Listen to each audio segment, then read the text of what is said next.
Good morning everybody. ఇది DCEB వాళ్ళ Hindi examination paper FA1. Answers ఎలా రాయాలో వీడియో చివరి వరకు చూడండి, బాగా అర్థమవుతుంది. చూడండి, ఈ వీడియోలో మనము district common examination board Guntur వాళ్ళ హిందీ పేపరు FA1 ఎలా వచ్చిందో చూద్దాము. దీని ఆన్సర్స్ ఎలా రాయాలో కూడా ఇప్పుడు ఒకసారి చదివి చూద్దాము. 2020-21 పేపర్ ఇది. అంటే ఈ ఇయర్ స్కూల్స్ లేట్గా స్టార్ట్ అయ్యాయి కాబట్టి FA1 కూడా లేటుగా ఈ నెలలో జరిగిందనమాట, జనవరి మంత్లో. సో ఈ పేపర్ ఎలా వచ్చింది, దీని ఆన్సర్స్ ఎలా రాయాలనేది చూద్దాం ఒకసారి. సబ్జెక్ట్ హిందీ, మ్యాక్సిమం మార్క్స్ 25కి ఇచ్చాడు. ఇంటర్నల్ లేవు అంటున్నారు కాబట్టి ఇది 25కి ఇచ్చినట్టున్నాడు. అలాగే 10th క్లాస్ అనమాట. ఇది చూడండి, ఫస్ట్ ఇలా మనం ఇక్కడ ఇచ్చినటువంటి సూచన అనేది కరెక్ట్గా చదువుకోవాలి. ఇది చదువుకుంటేనే మనకి క్వశ్చన్స్ చాయిస్ ఏమన్నా ఉన్నదా, ఎలా రాయాలి, ఇవన్నీ కూడా అర్థమవుతాయి అన్నమాట. కొంచెం నిదానంగా చదివి అర్థం చేసుకుంటే 1-2 సార్లు తర్వాత మనకి తేలిగ్గా ఉంటుంది. చూడండి, ఇప్పుడు रोमन नंबर 1 ఇచ్చాడు. నిమ్నలిఖిత ప్రశ్నों के उत्तर విభాగం के నిర్దేశం के అనుసార్ లిఖియే అన్నాడు. అంటే ఈ క్రింద ఇచ్చినటువంటి ప్రశ్నలకి నిర్దేశం के అనుసార్ అంటే చెప్పిన ప్రకారం రాయండి అని.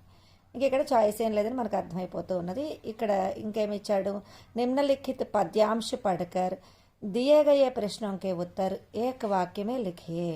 అంటే నిమ్నలిఖిత్ అంటే కింద ఇవ్వబడిన లేదా కింద రాయబడిన పద్యాంశాన్ని చదివి దియే గయే ప్రశ్నों के उत्तर ఇవ్వబడిన ప్రశ్నలకి జవాబులు ఏక వాక్యమే లిఖియే అన్నాడు. చూసారా, ఒక వాక్యంలో రాయాలి. అలా కాకుండా మనము ఒక వాక్యం కాకుండా ఊరికే 2 మాటల్లోనూ ఆన్సర్ ఏదో ఒక పదంలో వస్తే ఒక పదము రాయకూడదు అనమాట. ఇది చదువుకున్నప్పుడు మనకి ఇది అర్థమవుతుంది. ఇప్పుడు చూడండి, ఈ పద్యాంశం ఒకసారి చదువుదాము. దాదర్ టర్టర్ కర్తే ఝిల్లీ బజతి ఝన్ ఝన్, म्याव म्याव रे मोर पीवू पीवू चातक के गण, उड़ते सोन बालक आर्द सुख से करक्रंदन, घुमड़ घुमड़ गिर मेघ गगन में भरते गर्जन. ఈ పాఠం బరస్తే బాధలోది. చదవగానే మీకు ఇది అర్థమైపోయి ఉంటుంది. బరస్తే బాధలు అనేది అర్థమైంది మీకు. ఇప్పుడు దీని యొక్క మీనింగ్ కూడా మీరు ఆల్రెడీ తెలుసుకున్నారు. ఎందుకంటే ఇది మనకి పాఠంలోదే కాబట్టి, సిలబస్లోదే కాబట్టి దీని మీనింగ్ కూడా మీకు ఆల్రెడీ తెలిసి ఉండాలన్నమాట. మనం ప్రిపేర్ అయి ఉంటాం కాబట్టి తెలిసి ఉంటుంది.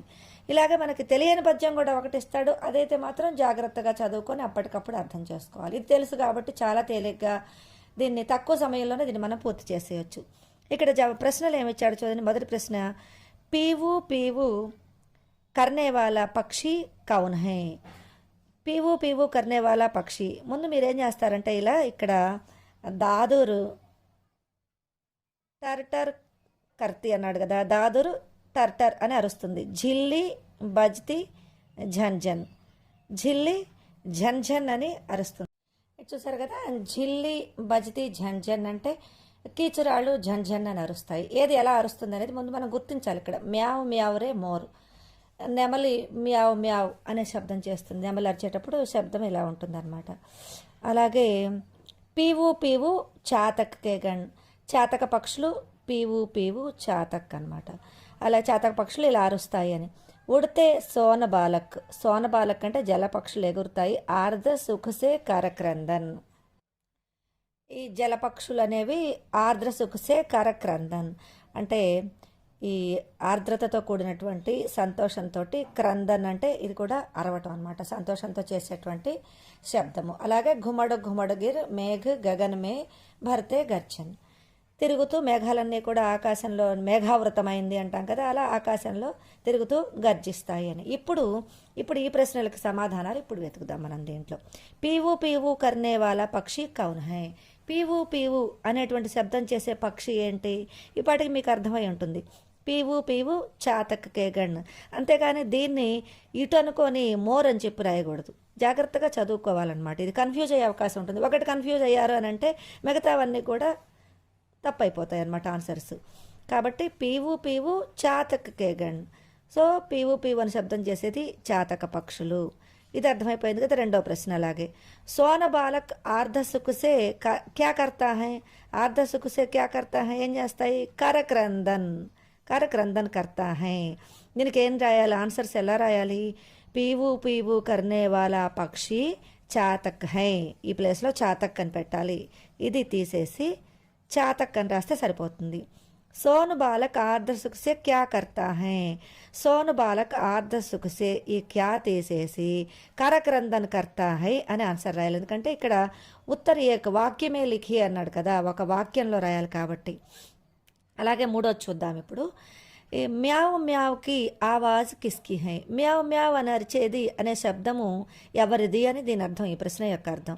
ఇక్కడ ఏముంది, మ్యావ్ మ్యావరే మోర్ అంటే నెమలిదన్నమాట, నెమలి చేస్తుంది. మ్యావ్ మ్యావ్కి ఆవాజ్, ఈ కిస్ తీసేసి మోర్కి హై అని రాస్తే సరిపోతుంది. అలాగే దాదుర్ శబ్దక అర్థ క్యా హై, దాదుర్ అంటే అర్థం ఏంటి అంటున్నాడు. దాదుర్ అంటే కప్ప అని తెలుగులో. హిందీలో ఇంకొక పదం ఏంటంటే అది మేంఢక్.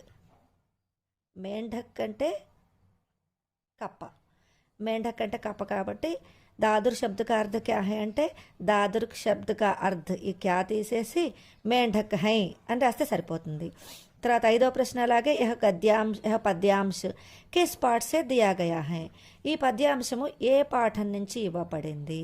ఏ పాఠం నుంచి ఇవ్వబడింది మీకు తెలుసు, బరస్తే బాధలు మొదటి పాఠమే కాబట్టి అందరికీ బాగా చదువుంటారు, ఈజీగా ఉంటుంది. యహ గద్యాంశ కిస్, ఇది తీసి ఈ క్వశ్చన్ మార్క్ తీసేసి ఇక్కడ బరస్తే బాదల్ పాఠ్ సే దియా గయా హై అని రాస్తే సరిపోతుంది. దీనికి 5 మార్కులు చాలా ఈజీగా తెచ్చుకోవచ్చు. మీకు ఫైనల్ ఎగ్జామ్స్లో కూడా ఇది ఈ పాఠం నుంచి ఎక్కువగా వచ్చే అవకాశం ఉంటుంది. అలాగే ఇప్పుడు రోమన్ నెంబర్ 1లోనే రెండవది చూద్దాం. निम्नलिखित गद्यांश पढ़कर दिए गए प्रश्नों के उत्तर एक वाक्य में लिखिए. ఇందాక పద్య భాగం నుంచి 5 ప్రశ్నలు ఇచ్చాడు కదా, ఇప్పుడు ఇలాగే ఇక్కడ ఒక గద్యం ఇచ్చాడనమాట. దీనిలో నుంచి ఇది చదువుకొని దీని నుంచి ఒక 5 ప్రశ్నలు ఇచ్చాడు. ఈ 5 ప్రశ్నలకి కూడా ఇలాగే ఒక వాక్యంలో సమాధానం రాయాలి. మనం ఒక పదంలోనో లేకపోతే ఏదో 2 పదాలతోటో ఆన్సర్ రాయకూడదు అనమాట. పూర్తిగా కంప్లీట్గా వాక్యం అనేది రాయాలి. అలా రాస్తేనే మీకు 1 మార్క్ పడుతుంది. ఇది జాగ్రత్తగా గమనించాలి. ఇది చూడండి, ఇప్పుడు దీనికి పారాగ్రాఫ్ చదువుదాం ముందు. మిఠాయియోं के बाद लोहे की चीज़ों की दुकानें आती हैं. మీకు గమనించారా, ఇది ఏ పాఠం నుంచి తీసుకొనబడిందో? ఇది కూడా మనకి సిలబస్లో ఉన్న పాఠమే. ఈద్గాహ్ గుర్తొచ్చుంటుంది కదా. మిఠాయియోं के दुकानों के बाद, మిఠాయి దుకాణాల తర్వాత లోహేకి చీజోంకి దుకాణే ఆతి హై, లోహపు వస్తువులు అమ్మేటువంటి దుకాణాలు వచ్చాయి. కై చిమటే రఖే హుయేతే, అక్కడ చాలా చిమటే అంటే పట్టకారు, టాంగ్స్ పెట్టి ఉన్నాయన్నమాట. చాలా పట్టకారులు పెట్టి ఉన్నాయి అక్కడ. హామిద్కో ఖ్యాల్ ఆతా హై, దాదీకే పాస్ చిమటా నహీ హై. హామిద్కి ఖ్యాల్ ఆతా అంటే గుర్తొస్తుందన్నమాట. దాదీకే పాస్ చిమటా నహీ హై, నాయనమ్మ దగ్గర పట్టకారు లేదు అని గుర్తొస్తుంది ఆ దుకాణాలను చూడ. ఇది కూడా మీ టెక్స్ట్ బుక్లో ఉన్న పారాగ్రాఫే కాబట్టి మనకు ఈజీగానే ఉంటుంది. మనం ఆల్రెడీ ప్రిపేర్ అయి ఉంటారు కాబట్టి మీరు. నాయనమ్మకి పట్కారు లేదని గుర్తొస్తుంది. తవేసే రోటియా ఉతార్తి హైతో హాత్ జల్ జాతే హై. తవే అంటే పెనం మీద నుంచి రోటియా ఉతార్తి హై, రొట్టెలు తీస్తుంటే హాత్ జల్ జాతే హై, చెయ్యి కాలుతూ ఉంటుందన్నమాట. ఆమెకి చెయ్యి కాలిపోతూ ఉన్నది. అగర్ చిమటా లేజాకర్, ఒకవేళ నేను పట్టకారు తీసుకెళ్ళి దాదీకో దేదే, నాయనమ్మకి ఇస్తే తో వహ కితనీ ప్రసన్న హోగి, ఆమె ఎంత సంతోషపడుతుంది అని చెప్పి అనుకున్నాడు అనమాట హామిద్. ఇది తెలుసు కదా మీకు, ఈ స్టోరీ మొత్తం తెలుసు కాబట్టి పారాగ్రాఫ్ చూడగానే మీకు గుర్తొచ్చి ఉంటుంది, గుర్తు రావాలన్నమాట. కాబట్టి పాఠాన్ని చదువుతూ ఉంటే మీకు ఈజీగా ఐడెంటిఫై చేయగలుగుతారు దీన్ని. ఇప్పుడు దీనికి కూడా 5 ప్రశ్నలు ఇచ్చాడు, వీటిని కూడా చూద్దాము. మిఠాయియోं के किन चीज़ों की दुकानें आती हैं, మిఠాయియోं के बाद కిన్ చీజోं की दुकानें आती हैं అంటే మిఠాయిల తర్వాత ఏ దుకాణాలు వచ్చాయి చూడండి. ఇది మనకి ఫస్ట్ సెంటెన్స్లోనే ఉంది. మిఠాయియోं के बाद లోహే की चीज़ों की दुकानें. చూసారా, ఈ కిన్ అనేటువంటి ప్లేస్లో ఈ ప్రశ్నార్థకం తీసేసి మిఠాయియోं के बाद లోహే की चीज़ों की दुकानें आती हैं, ఇదంతా ఇక్కడే ఉంది. చీజోं के లోహే की అనేది మనం ఇక్కడ రాస్తే దీని ఆన్సర్ అయిపోతుంది, 1 మార్క్ వచ్చేస్తుంది అనమాట. ఇంత సింపుల్గా ఉంటాయి. కాకపోతే కొంచెం శ్రద్ధ పెట్టి చదవాలన్నమాట, అర్థం చేసుకోవాలి. అలాగే చూడండి ఇప్పుడు దాదీ కే పాస్ క్యా నహీ హై. నాయనమ్మ దగ్గర ఏమి లేదు. క్యా నహీ హై ఏమి లేదు. మీరు ఇక్కడ చూడకపోయినా చెప్పగలరు. దాదీ కే పాస్ చిమటా నహీ హై అని ఇక్కడ ఉంది. ఇది మనకి చాలా ఈజీగా గుర్తుండేటువంటిది. చిమటా నహీ హై. ఈ క్యా అనేటువంటి ప్లేస్లో చిమటా రాస్తే సరిపోతుంది. అలాగే చిమటా దేనే పర్ కౌన్ ప్రసన్న హోగి, ఎవరు సంతోషపడతారు. ఇక్కడ చూడండి వహ్ కితనీ ప్రసన్న హోగి అని ఉంది. వహ్ సర్వనామం వాడాడు. ఎవరికి? చిమటా లేజాకర్ దాదీకే దే అంటే నాయనమ్మకి ఇస్తే ఎవరు ప్రసన్నం? నాయనమ్మ ప్రసన్నం అవుతుంది, అంటే నాయనమ్మ సంతోషపడుతుంది. కాబట్టి ఇక్కడ దాది అని రాస్తే సరిపోతుంది. కౌన్ తీసేసి దాది అని రాయాలి. అలాగే 4వ ప్రశ్న, చీజ్ శబ్ద కా బహువచన రూప్ క్యా హై. మీరేం చేస్తారు, ఇక్కడ చూస్తారనమాట. ఇక్కడ చీజోంలో చీజోంకి దుకాణం చీజోం అని ఉంది కదా అని చీజోం అని రాస్తారు. అది తప్పు. ఎందుకంటే ఇక్కడ కారక చిహ్నం వచ్చినప్పుడు మాత్రమే చీజోం అని వస్తుంది. దీనికి బహువచన రూపం వేరే ఉంది. చీజ్ అంటే చీజేం అనేది బహువచనం. ఇది బహువచనము అనేటువంటి వ్యాకరణ చాప్టర్లో మీకు ఎక్స్ప్లెయిన్ చేయడం జరుగుతుంది. చూడండి, వీడియోస్ చూస్తుంటే మీకు అవి కూడా వస్తాయి. చీజేం, చీజ్, చీజ్ అంటే చీజేం, చీజ్ కా బహువచన రూపు చీజేం హై అని రాస్తే సరిపోతుంది. చీజ్ శబ్ద కా బహువచన రూపు ఈ క్యా తీసేసి చీజేం హై అని చెప్పి రాయాలన్నమాట. ఇప్పుడు 5వ ప్రశ్న, ఇస్ గద్యాంశకే లేఖక్ కా నామ్ లిఖియే. కవి పేరు రాయండి అంటున్నాడు. కవి పేరు అంటే మీకు తెలుసు, ఈద్గాహ్ కవి ప్రేమ్చంద్. కాబట్టి ఇస్ గద్యాంశకే లేఖక్ కా నామ్ ప్రేమ్చంద్ హై అని రాస్తే సరిపోతుంది. ఈ లిఖియే రాయండి అనేది తీసేసి ఇస్ గద్యాంశకే లేఖక్ కా నామ్ ప్రేమ్చంద్ హై అంటే సరిపోతుంది. చూసారా, 5 మార్కులు చాలా ఈజీగా వచ్చేస్తాయి. 5 10 మార్కులు వచ్చేసాయి.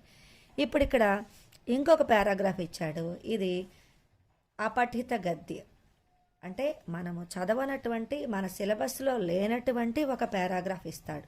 అపఠిత్, ఇది పఠిత గద్య అయితే ఇది అపఠిత్ అనమాట, చదవనటువంటిది. ఈ పారాగ్రాఫ్ కూడా మనం చాలా శ్రద్ధగా చదివితే అర్థమైపోతుంది. ఒకసారి అర్థం కాకపోతే 2 సార్లు చదవండి, మీకు తేలిగ్గా అర్థమవుతుంది. ముందు పారాగ్రాఫ్ చదివి అర్థం చేసుకోండి, తర్వాత ప్రశ్నల దగ్గరికి వెళ్ళండి. చూడండి, చదువుదాం మనము. मेट्रो रेल वास्तव में ही महानगरीय जीवन का एक सुखद सपना है. మెట్రో రైల్ అనేది నిజానికి, వాస్తవమే అంటే నిజానికి, మహానగరీయ జీవన్ కా ఎక్ సుఖద్ సపనా హై.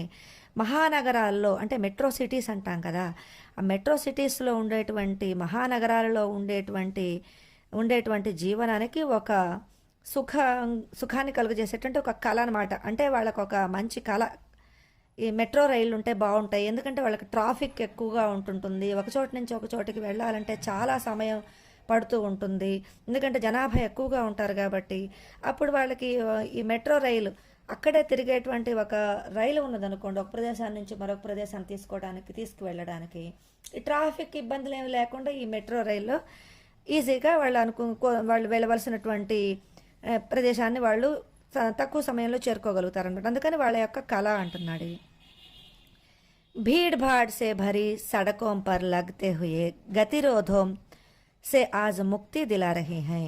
భీడ్ భాడ్ అంటే గుంపు అన్నమాట.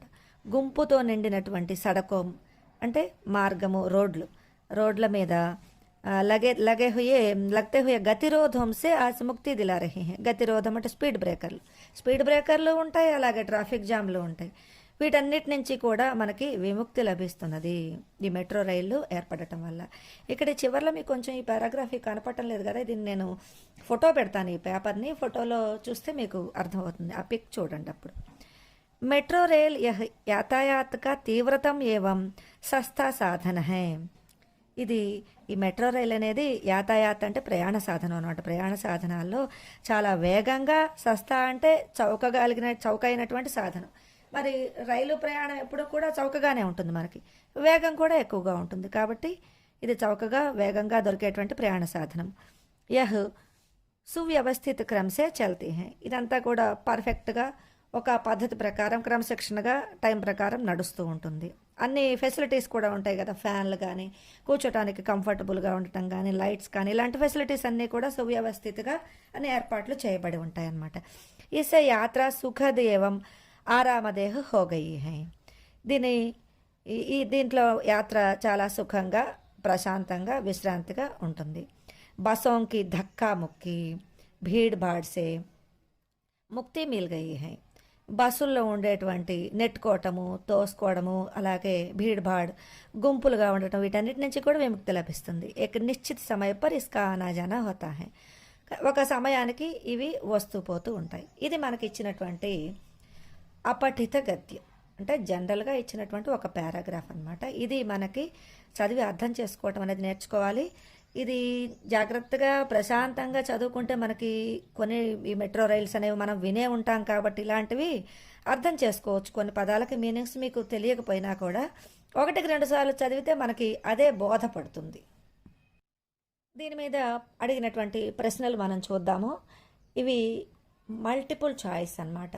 అంటే మనము ఇక్కడ చాయిస్ ఇస్తాడు, అపఠిత గద్య కాబట్టి మనము వాక్యం రాయాల్సినటువంటి అవసరం లేదు. ఎందుకంటే దాని గురించి మనకు ఆ పారాగ్రాఫ్ గురించి మనకు ఆల్రెడీ పరిచయం లేదు కాబట్టి మీకు ఈజీగా ఉండడానికి ఇలా చాయిస్ ఇస్తాడనమాట. ఏబిసిడి అని కానీ, హిందీలో ఈ అని కానీ అలా ఇస్తాడు. అలా ఇచ్చినప్పుడు వాటిని చూస్ చేసుకుంటే సరిపోతుంది. మనం చూడండి. ఒకటోది, మెట్రో రైల్ కిస్కే జీవన కా సుఖద్ సప్నా హై. ఎవరి జీవితంలో సుఖ స్వప్నము, ఎవరి కళ ఇది? షహరీయ పట్టణాల, గ్రామీణ అంటే గ్రామ జీవితాల్లోన, దేహాతి అన్న కూడా గ్రామాల, మహానగరీయ అంటే మెట్రోపాలిటన్ సిటీస్ అంటాం కదా, మహానగరాల. మరి మహానగరాలే కదా, కాబట్టి డి అనేది దీనికి ఆన్సర్. మీరు పారాగ్రాఫ్ మళ్ళీ ఒకసారి చెక్ చేసుకోండి, మీకు అర్థమవుతుంది. క్వశ్చన్ చదివిన తర్వాత మళ్ళీ ఒకసారి పారాగ్రాఫ్ చూసుకొని ఆన్సర్లు కరెక్ట్గా పెట్టండి. ఇక్కడ ఇక్కడ బ్రాకెట్ ఇస్తాడు, దీని చివరి బ్రాకెట్ ఇస్తాడు, ఆ బ్రాకెట్లో ఆన్సర్ పెడితే సరిపోతుంది. యాతాయాత్ కా కైసా సాధన హై. ఇది ఎలాంటి ప్రయాణ సాధనము? యాతాయాత్ అంటే ప్రయాణ సాధనము. ఎలాంటి ప్రయాణ సాధనము? ధీమీ ఏవం సస్తానా, తీవ్రతం ఏవం సస్తానా, తీవ్రతం ఏవం మెహంగానా, ధీమీ ఏవం మెహంగానా. మెహంగా అంటే ఖరీదైన, సస్తా చౌకైన, ధీమీ నెమ్మదిగా. ఇది వేగంగా మరియు చౌకైనా అని మనకు పారాగ్రాఫ్లో ఇచ్చాడు కదా. ఒక్కసారి ఇలాంటప్పుడే మరలా పారాగ్రాఫ్ చెక్ చేసుకుంటే మీకు తెలిసిపోతుంది ఆన్సరు. దీనికి బి అన్నమాట సమాధానం. అలాగే మూడో ప్రశ్న, ఇస్కా ఆనాజానా కైసే హోతా హై. దీని రాకపోకలు ఎలా ఉంటాయి? ఆనాజానా అంటే వచ్చుట పోవుట, రాకపోకలు ఎలా ఉంటాయి? అనిశ్చిత సమయ పర్ అంటే సమయానికి ఉండవా, ఎప్పుడు పడితే అప్పుడు వస్తాయా? గలత్ సమయ పర్ తప్పు సమయాల్లో వస్తాయా? కభీ భీ ఎప్పుడైనా రావచ్చా? నిశ్చిత సమయ పర్ సరి అయినటువంటి సమయానిక. మనకి పారాగ్రాఫ్లో ఏమి ఇచ్చాడు? మనం సొంతంగా ఆలోచించకూడదు. అక్కడ ఏమి ఇచ్చాడో అదే ఆన్సర్ రాయాలి. నిశ్చిత సమయంలో అని ఇచ్చాడు కాబట్టి మనం సరైన సమయానికి వస్తాయి అని చెప్పి డి అనేది ఆన్సర్ పెట్టుకోవాలి. అలాగే నాలుగో ప్రశ్న చూద్దాం ఇప్పుడు. ఇది నాలుగవది. చూడండి, నాలుగో ప్రశ్న, ఆజ్ మెట్రో రైల్ కిస్సే ముక్తి దిలా రహీ హై. దేని నుంచి మనకి విముక్తి కలుగజేస్తున్నది? సడకోంకే గతిరోధంసే అంటే రోడ్డు మీద ఉన్నటువంటి స్పీడ్ బ్రేకర్ల నుంచా, పైసోంసే డబ్బుల నుంచా, ఆరామదేహసే అంటే ప్రశాంతత నుంచా, యాతాయాత్సే అంటే ప్రయాణ సౌకర్యాల నుంచా. అక్కడ మీకు సడకోంకే గతిరోధంసే రోడ్డు మీద ఉన్నటువంటి ఈ స్పీడ్ బ్రేకర్లు కానీ ట్రాఫిక్ నుంచి కానీ అని అర్థం. డబ్బులు మనకు మిగులుస్తుందా? ప్రశాంతత నుంచి, ఆరామదేహ అంటే కంఫర్టబుల్గా ప్రయాణము నుంచా, యాతాయాత్సే అంటే అసలు ప్రయాణ సాధనాల నుంచా అని అంటే మనకి ఇక్కడ పారాగ్రాఫ్లో ఏమిచ్చాడు? సడకోంకే గతిరోధంసే అంటే ఆ రోడ్డు మీద ఉన్నటువంటి అడ్డంకుల నుంచి మనకి విముక్తి కలుగజేస్తుంది అనేది కదా. కాబట్టి దీనికి సమాధానంగా మనం ఏ అనేది ఇక్కడ బ్రాకెట్లో ఆన్సర్గా పెట్టుకోవాలి.